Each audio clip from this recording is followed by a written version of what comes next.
Vous me racontez vos rêves les plus terrifiants, je les accroche sur vidéo. Ce soir, nous partons chez Tali, une amie de Facebook. La petite Tali est pressée de se coucher. Demain est un très grand jour pour elle. Les vacances commencent et avec elles, toutes les promesses de joie, de bonheur et surtout de belles nuits à venir. Demain matin, de bonne heure, la voiture familiale l'emmènera à la rencontre du soleil d'été et à ses plages dorées. La petite est tellement excitée par ses vacances que cela fait déjà un mois qu'elle a vidé son placard.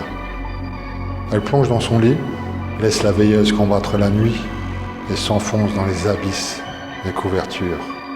Elle ferme les yeux, son sourire est suspendu à son visage. À peine fermée les yeux, elle entend la porte du placard s'ouvrir. « Non !» murmure-t-elle, « pas ce soir !» Elle ne veut pas qu'il vienne ce soir, mais c'est trop tard. La nuit vient de s'abattre dans sa chambre, et la nuit, l'homme aux cheveux courts et au bec de corbeau vient hanter ses songes. La porte du placard cesse de grincer. Peut-être qu'il a changé d'avis, pense-t-elle. Il va peut-être la laisser dormir, c'est tout de même les vacances. Elle hésite quelques secondes, puis sort la tête de la couverture qui l'a protégée de ce monstre. Elle se redresse et observe le placard avec anxiété. Le placard est fermé. Elle est soulagée. L'homme aux cheveux courts et au bec de corbeau ne viendra pas ce soir. Elle profite pour remettre ses draps en ordre et découvre avec stupeur que le bas de sa couverture en laine a été mangé, dévoré. Une sueur froide parcourt son corps. La petite veut prendre ses jambes à son cou et prévenir ses parents, mais elle est figée par la peur. Elle sent également un souffle froid derrière sa nuque. Elle replonge doucement dans les couvertures. Il n'y a que là-dessous qu'elle est à l'abri.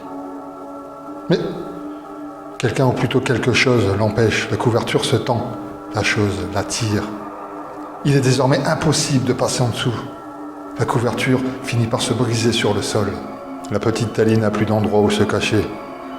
Elle sait que si elle regarde l'homme aux cheveux courts et au bec de corbeau, droit dans les yeux, dans ses yeux rouges, elle finira par suffoquer et peut-être mourir de peur.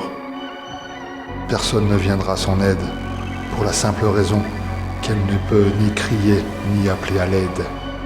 Malgré la peur qui l'inonde, Tali est bien décidée à ne pas ouvrir les yeux cette nuit.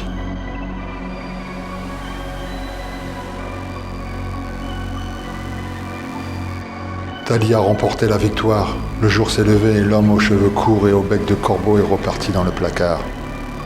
Tali va pouvoir profiter de ses vacances. Mais le placard sait que les vacances ne durent qu'un temps.